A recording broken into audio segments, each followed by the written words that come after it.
This is a slide from last time. It was the most complicated one. It's where we were figuring out. I just want to remind you how we did this. We had a fixed point in an inertial frame. We were watching some goofy-shaped object, which sort of looks like a foot in a wooden shoe, moving around on some path. And when we picked the center of mass, then a couple of the terms in this product disappeared. And we were left with this expression for the total angular momentum as the orbital plus the spin part. And it's that special role being played by the center of mass in simplifying our lives that we will continue to use when we want to express the total angular momentum. So what are some quantities that we've worried about? In fact, now getting to be all semester long for momentum, which I will call linear momentum, but if I say momentum and I ain't got no angular in front, that means momentum. And what is it that governs what is the governing equation that tells you how momentum changes? Well, that is the sum of the external forces, or sum of the forces, excuse me, on a particle tells you how the momentum changes with time. So that means if the sum of the forces goes away, then the momentum is conserved. So in order to answer the question, is momentum conserved, you ask, are there net external forces?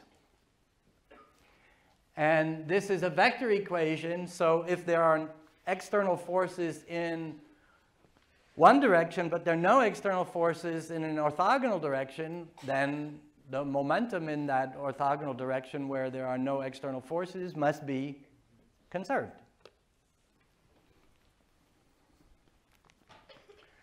Angular momentum is more complicated. The governing equation for what changes angular momentum is that the torques on an object change its angular momentum.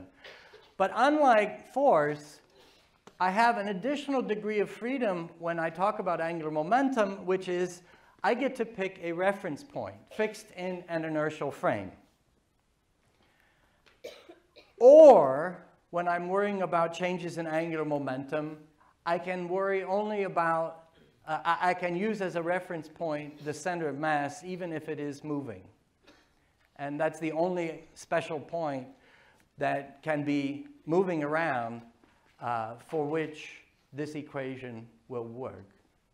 So if there is no external torque, then angular momentum is conserved. And because of that extra degree of freedom, sometimes we can be very clever and pick a good point so that angular momentum is conserved. And then we can apply a very simple equation instead of having to do, well, the torque causes an angular acceleration and integrate that up and figure out how that changes the velocity, all that stuff. Okay? So we'll see examples of that as we already have begun. And mechanical energy is even trickier, I would say. So I want you to go into any issue of mechanical energy knowing that it's guilty until proven innocent, because energy hides in all sorts of different places. It can be radiated away as sound. It can show up as heat. There are lots of places where energy hides, and it may come out of the mechanical pot and go into something else.